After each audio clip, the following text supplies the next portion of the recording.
بسم اللہ الرحمن الرحیم وصلی اللہ علی النبی الکریم رب اشرح لی صدری ویسر لی امری واحلل عقدۃ من لسانی یفقہوا قولی۔ 28 جون 2015 یہ رمضان کا مہینہ ہے۔ اس نسبت سے میں کچھ کہنا چاہتا ہوں۔ قرآن میں جہاں روزے کا حکم آیا ہے وہاں یہ الفاظ ہیں: شہر رمضان الذی انزل فیہ القرآن ھدی للناس وبینات من الھدی والفرقان۔ روزہ رمضان کا مہینے میں فرض کیا گیا۔ روزہ ایک مہینے کا ہوتا ہے اور رمضان کے مہینے میں روزہ رکھنے کو فرض قرار دیا گیا۔ اس سے معلوم ہوتا ہے کہ روزہ اور رمضان میں بہت مناسبت ہے۔ اس لیے میں یہ کہوں تو صحیح ہوگا کہ روزہ شہر القرآن ہے۔ روزہ شہر القرآن ہے، یعنی قرآن کا مہینہ ہے۔ اسی لیے امت میں ہمیشہ سے یہ رواج رہا ہے کہ رمضان میں قرآن بہت زیادہ پڑھایا جاتا ہے۔ جو آج کل جو تراویح ہوتی ہے، تراویح ختم قرآن کے لیے ہوتی ہے۔ تراویح کا اجتماعی نظم حضرت عمر کے زمانے میں قائم ہوا اور اس کے بعد برابر پوری تاریخ میں جاری رہا۔ اس میں تو اختلاف ہے کہ تراویح 20 رکعت کی ہوتی ہے یا 8 رکعت کی، لیکن حضرت عمر کے زمانے سے کر آج تک ہمیشہ تراویح رمضان کے مہینے میں امت نے پڑھی ہے اور ایک ختم کیا جاتا ہے تراویح میں۔ میں سمجھتا ہوں کہ یہ بہت صحیح سنت ہے، لیکن دیکھیے ختم کا مطلب کیا ہے؟ ختم کا مطلب قرآن کے الفاظ کو دوہرا کر ختم کرنا، یہ تو اس کی شکل ہے۔ اصل جو ہے وہ یہ ہے کہ قرآن میں تدبر کیا جائے، کیونکہ قرآن میں بتایا گیا ہے کہ قرآن اترا ہے تدبر کے لیے، یعنی کنٹمپلیشن کے لیے، غور و فکر کے لیے۔ تو ایک شکل یہ ہے کہ آپ قرآن لیں، بیٹھ کر کہیں قرآن کو پڑھیں تدبر کے ساتھ، غور و فکر کے ساتھ۔ تراویح میں یہ ہوتا ہے کہ اجتماعی مطالعہ، تراویح دراصل قرآن کا اجتماعی مطالعہ ہے، یعنی ایک امام آگے کھڑا ہوتا ہے، پیچھے لوگ سب بات کر کھڑے ہو جاتے ہیں، تو امام بلند آواز سے قرآن پڑھتا ہے، پورا قرآن دہراتا ہے وہ ایک مہینے کے اندر، تو پیچھے لوگ اسے سنتے ہیں۔ یہ گویا یوں کہنا چاہیے کہ یہ اسٹینڈنگ کنٹمپلیشن ہے، کھڑے ہو کر سننا اور غور کرنا۔ تو تراویح ختم قرآن کے لیے نہیں ہے بلکہ ختم مطالعے کے لیے ہے، یعنی پورے قرآن کو تراویح کی صورت میں پڑھا جائے اور اس پر دھیان دیتے ہوئے، غور کرتے ہوئے۔ یہ ہے میں سمجھتا ہوں کہ تراویح کا اور ختم قرآن کا صحیح طریقہ۔ تو حدیث میں آتا ہے کہ روزے میں مومن کا رزق بڑھا دیا جاتا ہے۔ شہر یزداد فیہ رزق المومن، یعنی رمضان کا مہینہ وہ مہینہ ہے جس میں مومن کا رزق بڑھا دیا جاتا ہے۔ لکھا رزق معنی کھانا پینا نہیں ہے، کھانا پینا مال دولت یہ نہیں ہے، بلکہ رزق کا مطلب ہے رزق رب، رزق رب، یعنی قرآن سے جو ہدایت لینا ہے اس ہدایت میں زیادتی، رزق ہدایت میں زیادتی۔ تو حدیث میں جو آیا ہے کہ رمضان میں مومن کا رزق بڑھا دیا جاتا ہے تو اس سے مراد ہے رزق ہدایت. یعنی رمضان میں خاص طرح کی حالات میں قرآن کا مطالعہ کرتا ہے آدمی, ڈسٹریکشن سے اپنے کو بچا کر قرآن کو پڑھتا ہے اور زیادہ فوکس کے ساتھ قرآن کا مطالعہ کرتا ہے. اس سے قرآن کے نئے نئے معنی اس پر کھلتے ہیں. یہ ہے مطلب مومن کا رزق بڑھا دیا جانا. اس کے یہ مطلب ہرگز نہیں ہے کہ کھانے پینے میں برکت زیادہ ہو جاتی ہے, بلکہ ہدایت میں برکت بڑھتی ہے, رزق رب میں برکت ہوتی ہے. زیادہ گہرائی کے ساتھ قرآن سمجھ میں آتا ہے, کیونکہ رمضان میں یہ ہوتا ہے کہ لوگ زیادہ یکسوئی کے ساتھ قرآن کو پڑھتے ہیں. مزید یہ کہ قرآن کا چرچا ہوتا ہے.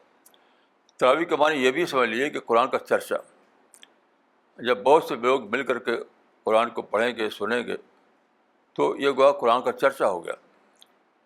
صحیح طریقہ یہی ہے کہ تراویح میں جو حصہ پڑھا جانے والا ہے اس کو پہلے سے پڑھ لیا جائے, تراویح کے بعد ڈسکشن کیا جائے کہ آج جو پڑھا گیا قرآن اس میں کیا لیسن ملتا ہے, یہ سب چرچا.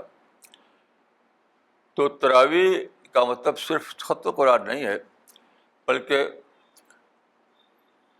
قرآن کی اسٹینڈنگ اسٹڈی ہے. کھڑے ہو کر قرآن کا مطالعہ کرنا, قرآن کا پھر چرچا کرنا, قرآن کے معنی میں مزید غور و فکر کرنا, یہ ہے تراویح.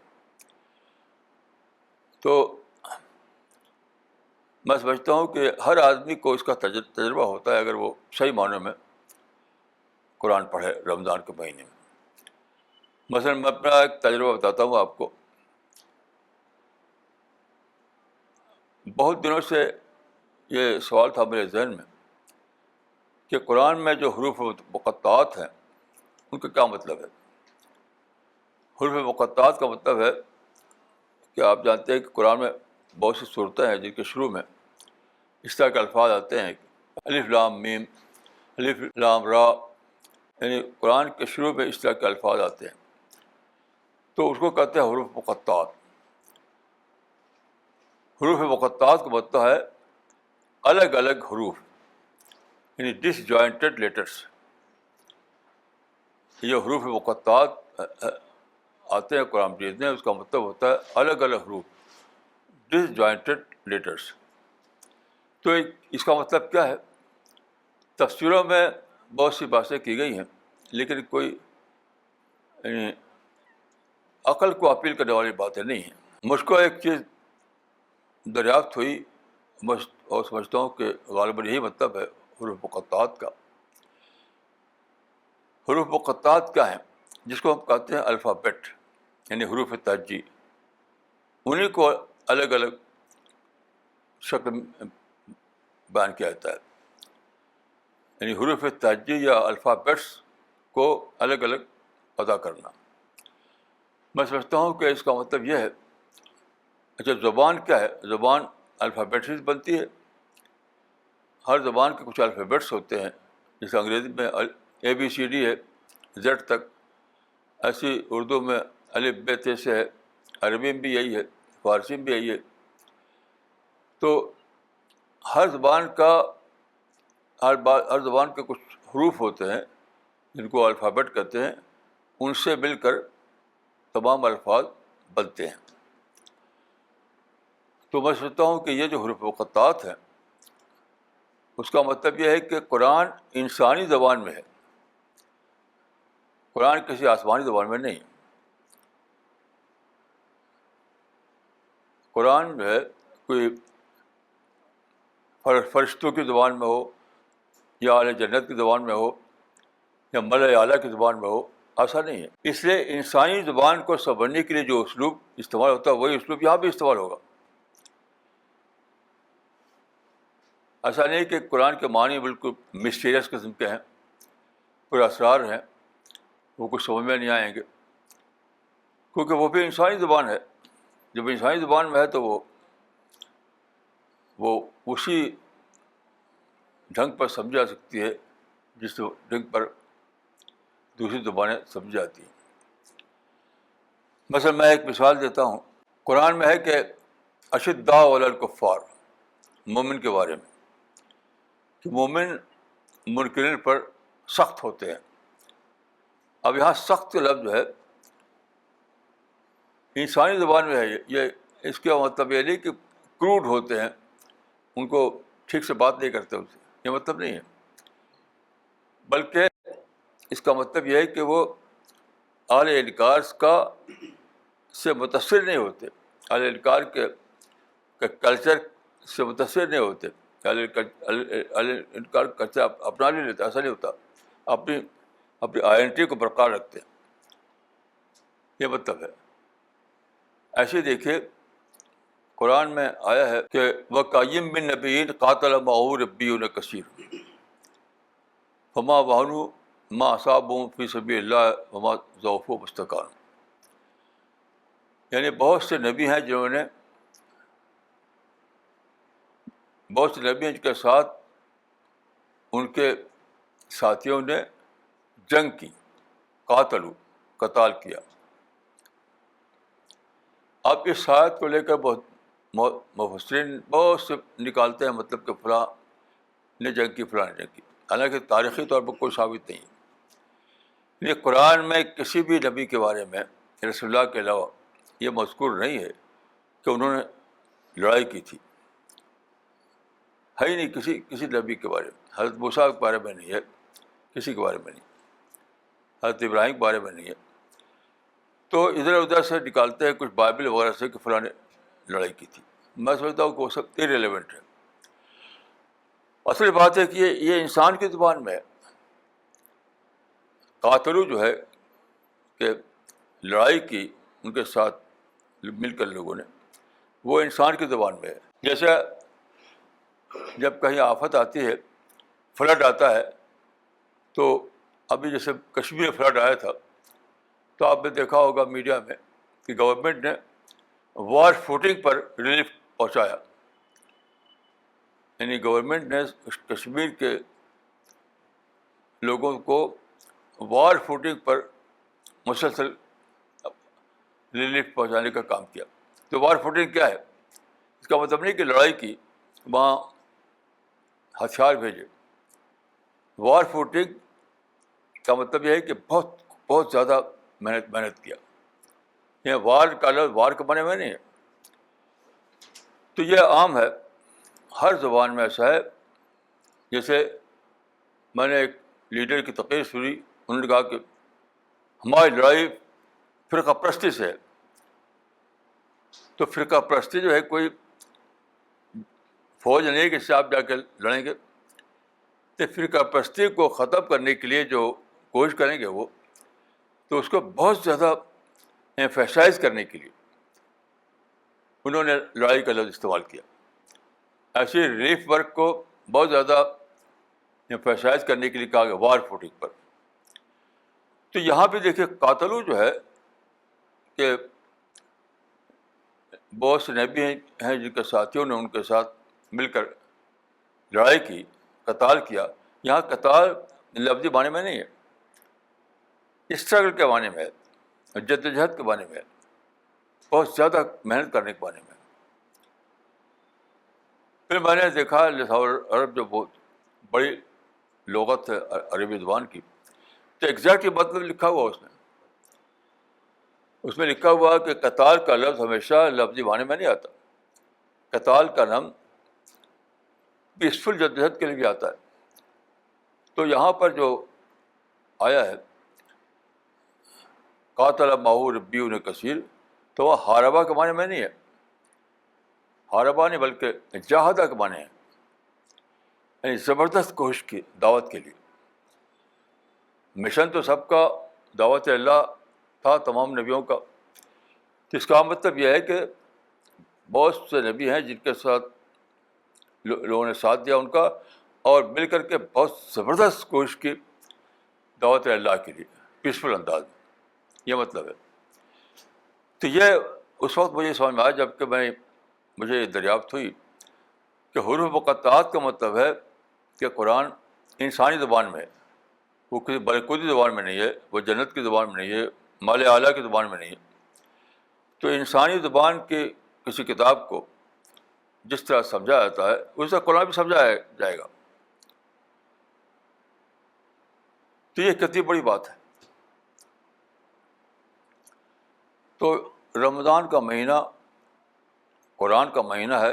اس کا مطلب ہے رمضان کے مہینے میں قرآن کو بہت زیادہ پڑھا جاتا ہے, بہت زیادہ اس پر اسٹڈی کی جاتی ہے. تو اس سے نئے نئے معنی سمجھ میں آتے ہیں. مثلاً دیکھیے, آپ قرآن کو پڑھنا شروع کریں تو آپ آگے ایک قصہ پڑھیں گے آدم کا, کہ اللہ تعالیٰ نے آدم کو پیدا کیا, پھر ان کو جنت میں رکھا اور یہ کہا کہ ایک ایک ایک درخت کو بتا دیا کہ اس کے پاس مت جانا, لا تقربا هذه الشجرہ, اس کے پاس مت جانا, اس کا پھل مت کھانا. تو آدم اور حوا نے یہاں پر ان کو وہ بھول گئے اور اس کے پاس گئے, اس کا پھل کھا لیا. تو اس کے بعد وہ جنت سے محروم ہو گئے, جنت سے ان کو نکال دیا گیا. تو اس پر غور کیجیے تو ایک بہت بڑا سبق آپ کو ملے گا, بہت بڑا سبق. دیکھیے بائبل میں ہے کہ یہ جنت جو تھی آدم کی, یہ کسی آسمان میں نہیں تھی, وہ عدن میں تھی. بائبل میں ہے کہ خداوند نے عدن میں ایک باغ اگایا. عدن ایک ملک ہے, آپ جانتے ہیں.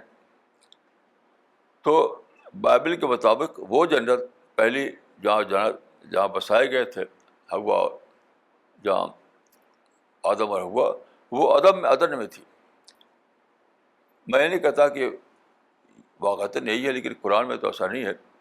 بہرحال جو سبق میں کہنا چاہتا ہوں, جو سبق ملتا ہے وہ یہ ہے کہ جنت میں ایک حصہ یا ایک درخت ایسا تھا جو ان کو نہیں ملا تھا, آدم و حوا کو. جنت پوری مل گئی کہ پھر بھی اس کا ایک حصہ نہیں ملا جہاں ایک درخت تھا. یعنی اس کا مطلب یہ ہے کہ آدم کی جنت کھنڈت جنت تھی, کھنڈت, انکمپلیٹ جنت تھی. تو میں سمجھتا ہوں کہ یہ بہت بڑا سبق ہے کہ دنیا میں انسان یہ نہ سمجھے کہ وہ دنیا میں کمپلیٹ جنت پا سکتا ہے, اپنے لیے مکمل زندگی بنا سکتا ہے, یہاں مکمل سسٹم بنا سکتا ہے. ایسا ممکن نہیں ہے.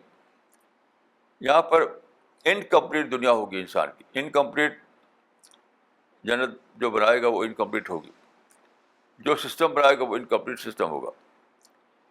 دیکھیے یہ اگر مان لیں ہم تو سارا ٹینشن ختم ہو جائے. سارا ٹینشن کیوں ہوتا ہے؟ ہم انکمپلیٹ پہ راضی نہیں ہوتے, ہم چاہتے ہیں کمپلیٹ کرنا. انکمپلیٹ تو سبھی کو مل جاتا ہے. آپ غور کیجئے تو آس پاس آپ کے جتنے لوگ ہیں سب کو انکمپلیٹ دنیا ملی ہوئی ہوگی, لیکن پھر بھی وہ پریشان ہو گئے کیونکہ وہ چاہتے ہیں کہ مجھے کمپلیٹ مل جائے. مثلا چھوٹا گھر ہے تو بڑا گھر مل جائے, ایک کار ہے 2 کار مل جائے, چھوٹا جاب ہے تو بڑا جاب مل جائے, کم آمدنی والا بزنس ہے بڑی آمدنی والا بزنس مل جائے. تو ہر آدمی اسی چکر میں. حتیٰ کہ ابھی ایک رپورٹ آئی تھی, براک اوباما جو USA کے پریزیڈنٹ ہیں, انہوں نے اپنے ایک انٹرویو میں کہا کہ میں فرسٹریشن میں جیتا ہوں کیونکہ جو چینج میں لانا چاہتا تھا امریکہ وہ میں نہیں لا سکا. فرسٹریشن میں ہے وہ کیونکہ امریکہ میں جو چینج وہ لانا چاہتے تھے وہ نہیں لا سکے.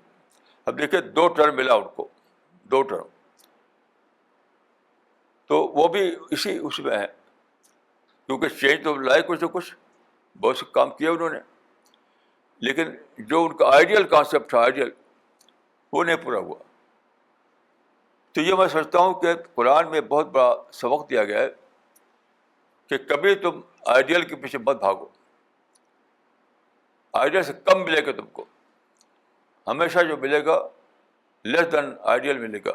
لیس دین پرفیکٹ ملے گا. اگر اس رات کو سمجھو تو کبھی بھی تم کو ٹینشن نہیں ہوگا, کبھی بھی تم کو اسٹریس نہیں ہوگا. نہیں تو سپر پاور کا پریزیڈنٹ ہو کر بھی تم کو اسٹریس میں جینا پڑے گا. تو کتنا بڑا سبق ہے یہ غور کرنے سے سمجھ آتا ہے. اگر آپ صرف تلاوت کریں, صرف الفاظ کو پڑھیں تو یہ بات نہیں سمجھ میں آئے گی.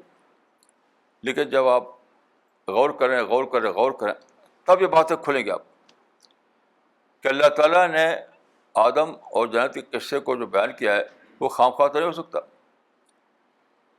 مواد اسٹوری تو نہیں ہو سکتی ہے. یقیناً اس کے اندر کچھ سبق ہوگا. اور سبق کیا ہے کہ انکمپلیٹ جنت پر راضی ہو جاؤ. انکمپلیٹ اس دنیا کے بارے میں کہتا ہوں, جنت آخرت والی جو ہوگی وہ تو کمپلیٹ ہوگی. آخرت میں جو ہمیں ملے گی دنیا وہ کمپلیٹ ہوگی. اس دنیا میں انکمپلیٹ جنت پر راضی ہو جاؤ, تو کمپلیٹ جنت ملے گی نہیں. اور کیا ہوگا کہ تم فرسٹریشن میں جیو گے, ٹینشن میں جیو گے. تو ساری دنیا اس وقت سچ پوچھے تو ٹینشن میں جی رہی, انکلوڈنگ پریزیڈنٹ اوباما. کیوں اس رات کو نہیں جانتے کہ جو ان کا آئیڈیل نقشہ ہوگا وہ کبھی ملنے والا نہیں ہے, وہ تو صرف آخرت میں ملے گا. تو رمضان کے مہینے میں یہ جو بتایا گیا کہ قرآن کو پڑھو, اور کم از کم یعنی امت میں یہ رواج رہا ہے کہ رمضان میں کم کم ایک بار قرآن کو ختم کرتے ہیں. یہ ہمیشہ سے رواج رہا ہے کہ رمضان کے مہینے میں کم از کم ایک بار قرآن کو ختم کرتے ہیں. اسی لیے جو 30 پارے ہیں تو 30 پارے رسول اللہ کے زمانے میں نہیں تھے, بعد کو بنائے گئے تھے 30 پارے. 114 صورتیں تو تھیں لیکن 30 پارے نہیں تھے. یہ 30 پارے بعد کے زمانے میں اس لیے بنائے گئے تھے کہ رمضان میں 30 دن ہوتے ہیں, ہر دن ایک پارہ پڑھیں منیمم. یہ منیمم ہے. تو یہ جو تعلیم دی گئی کہ رمضان میں کم از کم ایک بار قرآن کو پڑھو, تو اس کا مطلب یہ تو یہ تھا کہ اس کے الفاظ کو ختم کرو, اس پر غور و فکر کرو, تو اس میں ہدایت ملے گی, زندگی کا راز ملے گا, حکمت کی باتیں ملیں گی. تو یہ رمضان کا مہینہ صرف بھوک پیاس کا مہینہ نہیں ہے, وہ قرآن میں تدبر کا مہینہ ہے. ایک اور صورت میں بتایا گیا ہے کہ انا انزلناہ فی لیلۃ القدر, یعنی قرآن اتارے گیا ہے اور لیلۃ القدر تھی رمضان میں. حدیثوں سے معلوم ہوتا ہے کہ لیلۃ القدر جو تھی وہ رمضان میں تھی. تو قرآن کو اللہ تعالیٰ نے اتارے رمضان کے مہینے میں. قرآن جو ہے رمضان کے مہینے میں اترنا شروع ہوا, اور پھر یہ کہا گیا کہ رمضان میں کم از کم ایک بار قرآن کا مطالعہ کرو, کم از کم ایک بار. تو تراویح جو ہے وہ اسی کا نام ہے. تراویح میں قرآن ختم کرنے کا مطلب یہ نہیں ہے کہ اس کے الفاظ کو پڑھ کر کسی طرح ختم کر دیا جائے, بلکہ اس مہینے میں کم از کم ایک بار قرآن کو اسٹڈی کی جائے اور اس کے معنی کو سمجھنے کی کوشش کی جائے. تو یہ میں سمجھتا ہوں کہ بہت ہی اہم بات ہے جس کو ہمیں جاننا چاہیے. اگر یہ بات واضح نہ ہو تو لوگ دھوم سے تراویح پڑھیں گے, قرآن ختم کریں گے, لیکن اصل جو ہے وہی نہیں ملے گا. یعنی مطالعہ کر کے, غور و فکر کر کے اس کی حکمتوں کو دریافت کرنا.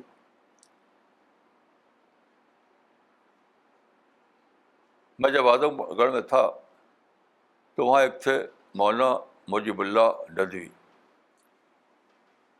تو وہ بہت اچھے عالم تھے، حافظ بھی تھے وہ.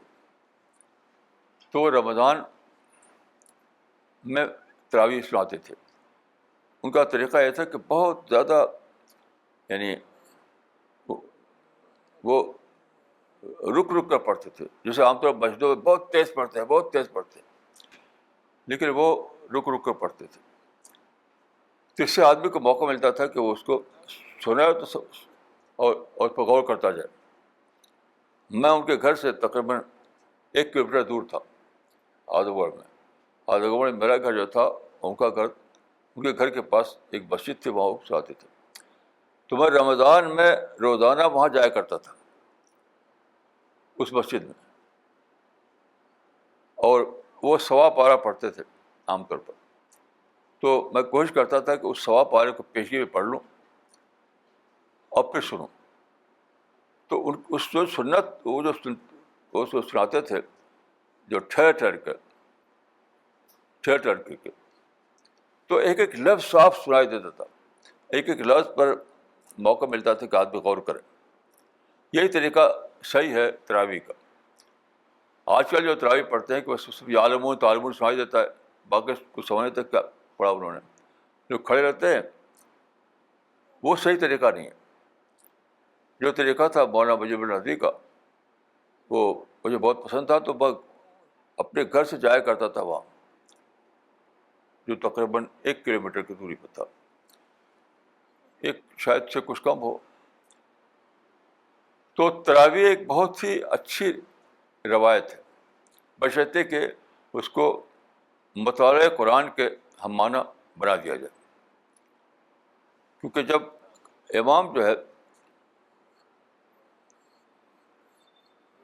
ہے وہ رک رک کر پڑھے گا، ٹھہر ٹھہر کر پڑھے گا، تو آپ کو موقع ہوگا کہ آپ اس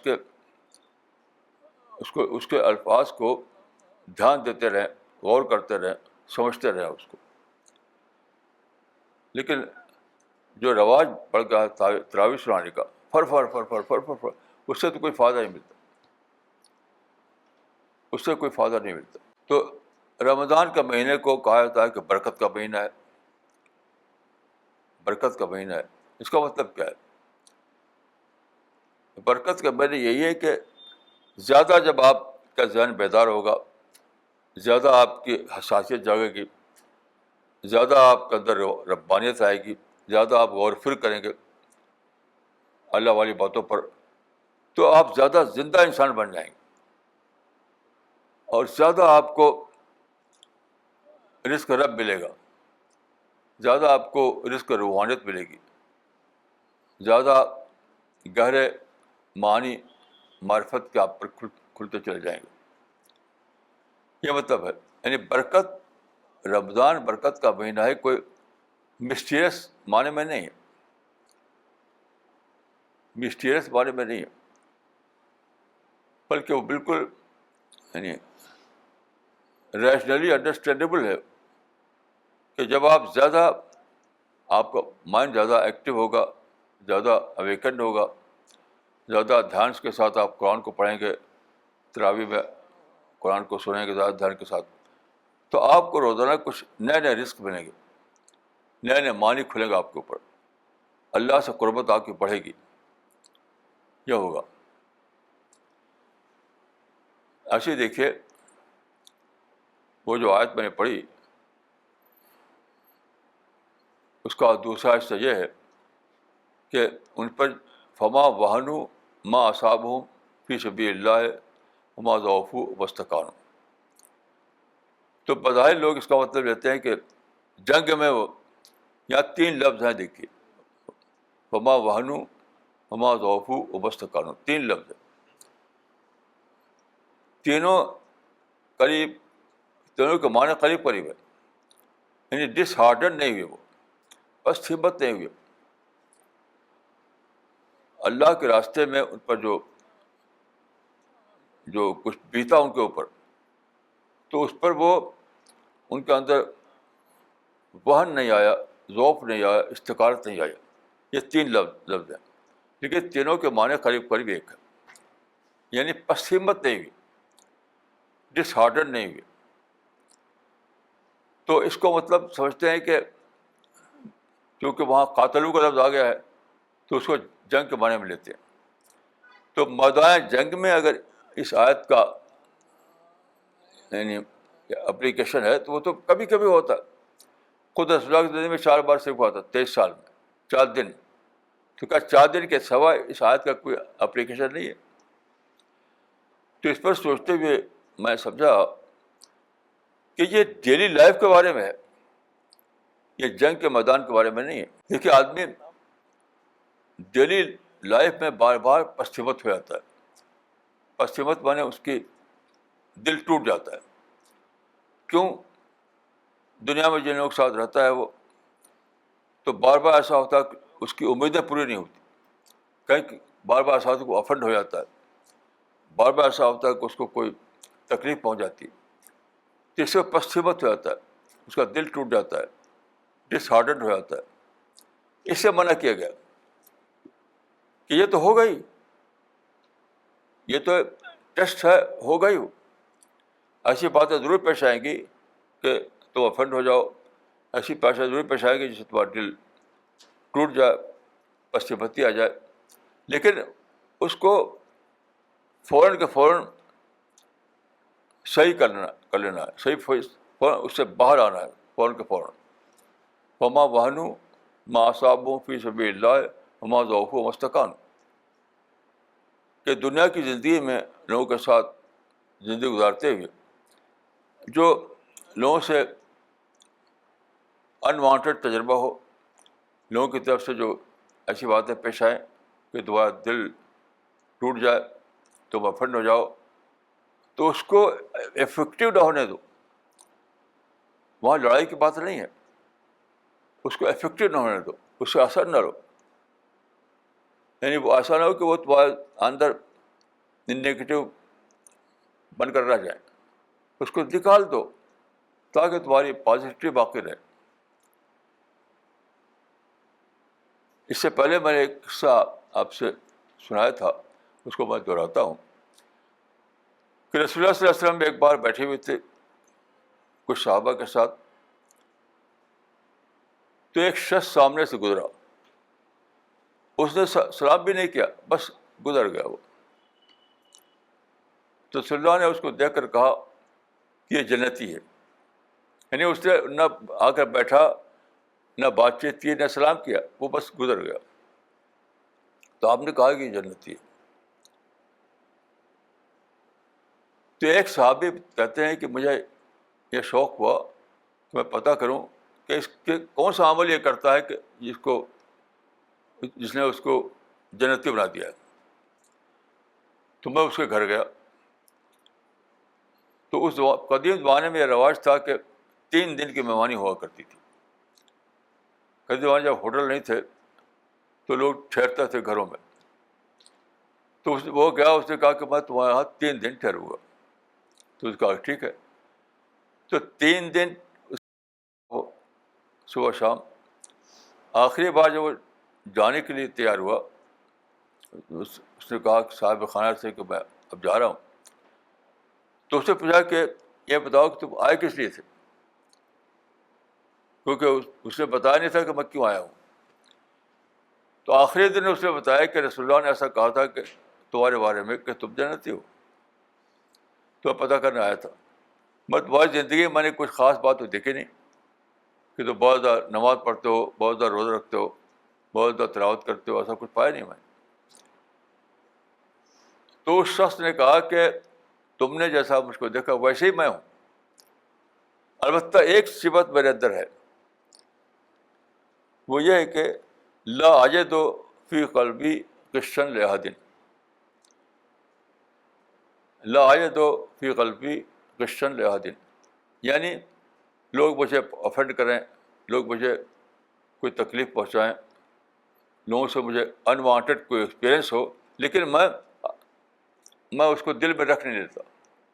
یعنی میرے تو کسی کے لیے بالش نہیں, کسی کی کینہ نہیں, کسی کے لیے شکایت نہیں. غش معنی یہی ہوتی, غش معنی وہی جو انگریزی میں کہتے ہیں مالش. تو اس نے کہا کہ بس یہی بات ہے جس کی وجہ سے تم جنتی ہو. تو روزہ اس کی تربیت ہے، قرآن پڑھ کر کے ہی ذہن بنانا ہے. لا عائد و پھر قلبی غشن لحد، کہ اجتماعی زندگی میں، کریکٹر لائف میں بار بار ایسا ہوگا کہ آدمی کسی سے افینڈ ہو جائے گا، اس کو غصہ آ جائے گا، کسی کی بات بری لگ جائے گی، اس کو کوئی نہ کوئی اس سے ایک دوری بن جائے گی. تو اسی کو دل میں رکھنا نہیں ہے، اسی کو نکال ڈالنا ہے. تو یہ جنت کی پہچان، جنتی ہونے کی پہچان ہے.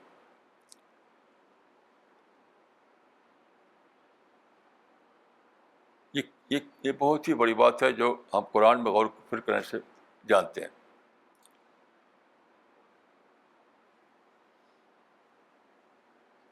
اور یہ قرآن میں بھی آیا ہے کہ جنت میں جو لوگ جائیں گے وہ لوگ ایسے ہوں گے جن کے اندر کسی کے لیے غش نہیں ہوگا، کسی کے لیے غش نہیں ہوگا. غل کا لفظ ہے اس میں، غل، وہ دونوں ایک ہی معنی ہیں. تو قرآن میں یہ لفظ ہے کہ وَنَزَعْنَا مَا فِي صُدُورِهِم مِّن غِلٍّ، وَنَزَعْنَا مَا فِي صُدُورِهِم مِّن غِلٍّ. تو غل اور غش ایک ہی معنی میں، یعنی شکایت، کسی کے بارے میں کدورت، کسی کے خلاف کچھ رنجش. تو جنت میں وہ لوگ جائیں گے جو اس سے پاک ہو گئے. یہاں نذرانا کے معنی یہ نہیں کہ اللہ معنی کھینچ لیں گے اس سے، نہیں، اللہ کی خوف سے، اللہ کی محبت سے اور جنت کے اشتیاق میں وہ ایسا اپنے کو اس طرح پیوریفائی کریں گے. آیت کا مطلب یہ ہے کہ ہم نکال دیں گے ان کے اندر سے غل، یعنی شکایت وغیرہ، غصہ وغیرہ، منفی تھاٹ وغیرہ. تو اس کا مطلب نہیں کہ کوئی مسٹیریس وے میں اللہ نکال دیں گے، نہیں. انسان جس کو جنت کا شوق ہو، جس کو اللہ سے قربت کا شوق ہو، تو وہ خود ہی ایسا کرتا ہے، خود کہ اپنے اندر سے غل نکالتا ہے، غش نکالتا ہے، شکایت نکالتا ہے.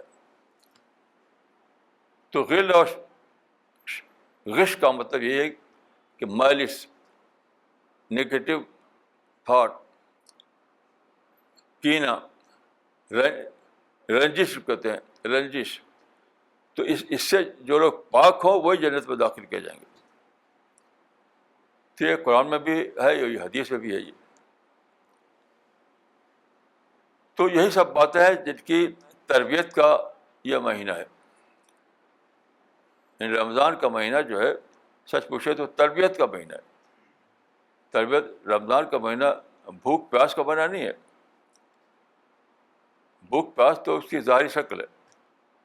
اصل ہے کہ تربیت، اصلاً یہ ہے کہ وہ تربیت کا مہینہ ہے. اپنے آپ کو ایک ایسا انسان بنانا جو بے شکایت ہو، جس کے اندر کوئی بالش نہ ہو، جس کے اندر کسی کے لیے کوئی رجش نہ ہو، جس کے اندر کسی کے لیے کوئی، جس کو کہتے ہیں کینہ نہ ہو. کینہ کہتے ہیں یعنی چھپی ہوئی شکایت کو. تو اس کی تربیت کا یہ مہینہ ہے. تربیت کیسے بنتی ہے؟ ایسا نہیں کہ آپ بھوکے پاس، یعنی بھوکے رہ گئے اور پیاسے رہ گئے تو تربیت ہو جائے گی. تربیت جو ہوتی ہے وہ بھوک پیاسا نہیں ہوتی، بلکہ رمضان کا مہینے قرآن کی اسٹڈی کرنے سے ہوتی ہے. یہ بھی آدمی کو سمجھنا چاہیے کہ رمضان کے مہینے کی تربیت جو ہوتی ہے وہ اس لیے نہیں ہوتی کہ آدمی بھوکا رہتا ہے، پیاسا رہتا ہے، بلکہ رمضان کے مہینے وہ خصوصی طور پر قرآن کا مطالعہ کرتا ہے، قرآن کی اسٹڈی کرتا ہے. تو اس کی وجہ سے اس کی تربیت ہوتی رہتی ہے. اور تراویح میں قرآن کو سنتا ہے، نمازوں میں بھی قرآن کا حصہ پڑھا جاتا ہے. تو یہ جو تراویح کا جو طریقہ امت نے پڑھا، یہ بہت حکمت اس کے اندر ہے کہ رمضان کے مہینے میں پورے قرآن کو غور سے پڑھو اور سنو، اس سے سبق لو.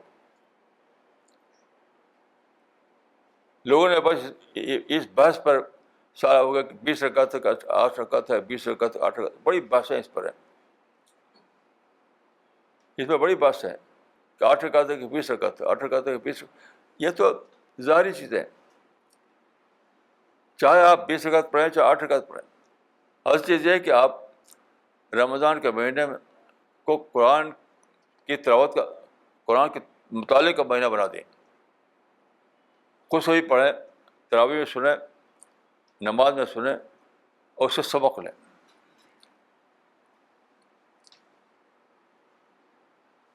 تو اگر ایک مہینے میں آدمی اس طرح سے اپنی اصلاح کر لے تو پورے سال تک اس کا اثر رہے گا، پورے سال تک اس کا اثر رہے گا. اب مزید یہ کہ قرآن تو نمازوں میں پڑھا جاتا ہے، جہری نمازوں میں باقاعدہ بلند آواز سے پڑھا جاتا ہے. تو اگر آدمی کے اندر یہ مزاج بن جائے، وہ اس لحاظ سے پریپیئرڈ مائنڈ بن جائے، تو روزانہ جو نماز قرآن پڑھا جاتا ہے اس میں بھی وہی فائدہ ملے گا جو تراویح میں ملتا ہے.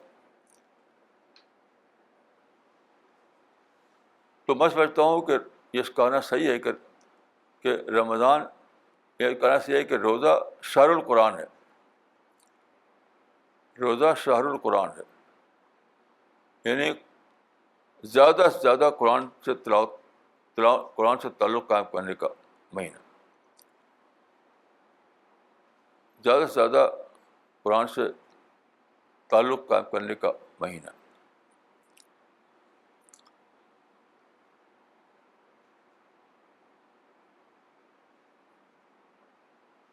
میں جب گاؤں میں رہتا تھا تو وہاں پر یا اس زمانے کی جو زندگی تھی، میرے بچپن میں جو زندگی تھی، تو اس وقت ہر مسلمان باقاعدہ کم از کم ایک پارہ رمضان میں ہر دن پڑھتا تھا، تراویح کے علاوہ.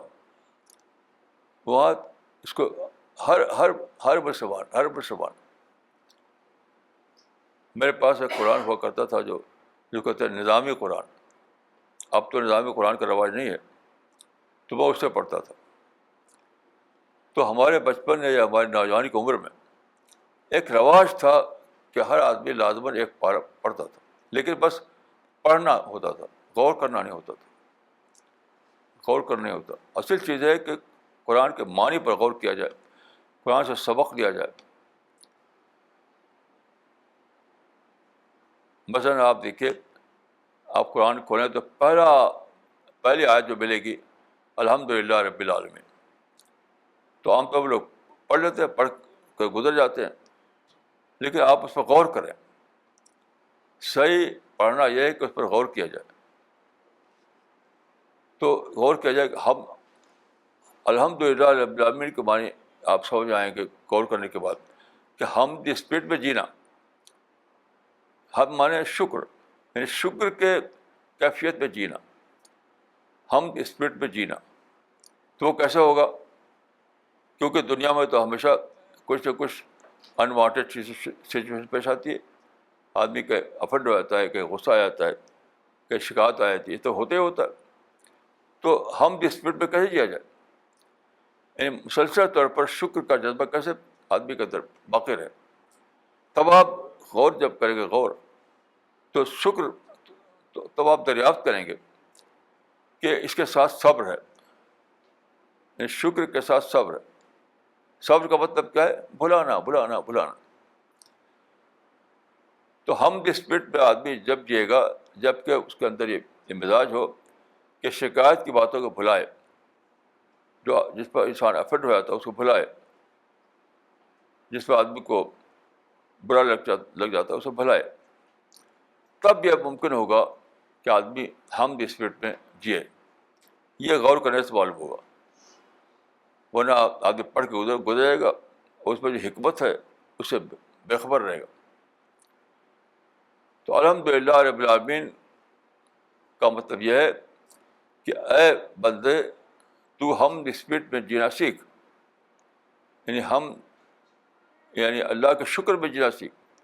اور شکر میں جینے والے تو جب بنے گا جبکہ شکایت کی باتوں کو بھولتا رہے. تو میں دعا کرتا ہوں کہ اللہ تعالیٰ مجھ کو آپ کو توفیق دے کہ ہم ان باتوں کو سمجھیں اور اپنے آپ کو ایسا بنائیں کہ اللہ ہمیں اپنی رحمتوں اور جنت میں کی نعمت عطا فرمائے. السلام علیکم ورحمۃ اللہ.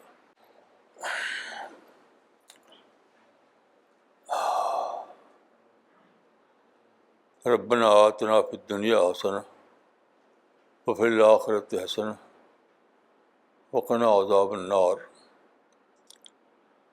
ربنا لا تزغ قلوبنا بعد إذ هديتنا وهب لنا من لدنك رحمة إنك أنت الوهاب. ربنا تقبل منا إنك أنت السميع العليم وتب علينا إنك أنت التواب الرحيم. وصلی اللہ تعالیٰ علی خیر خلقہ محمد وآلہ وصحبہ اجمعین برحمتک یا ارحم الراحمین.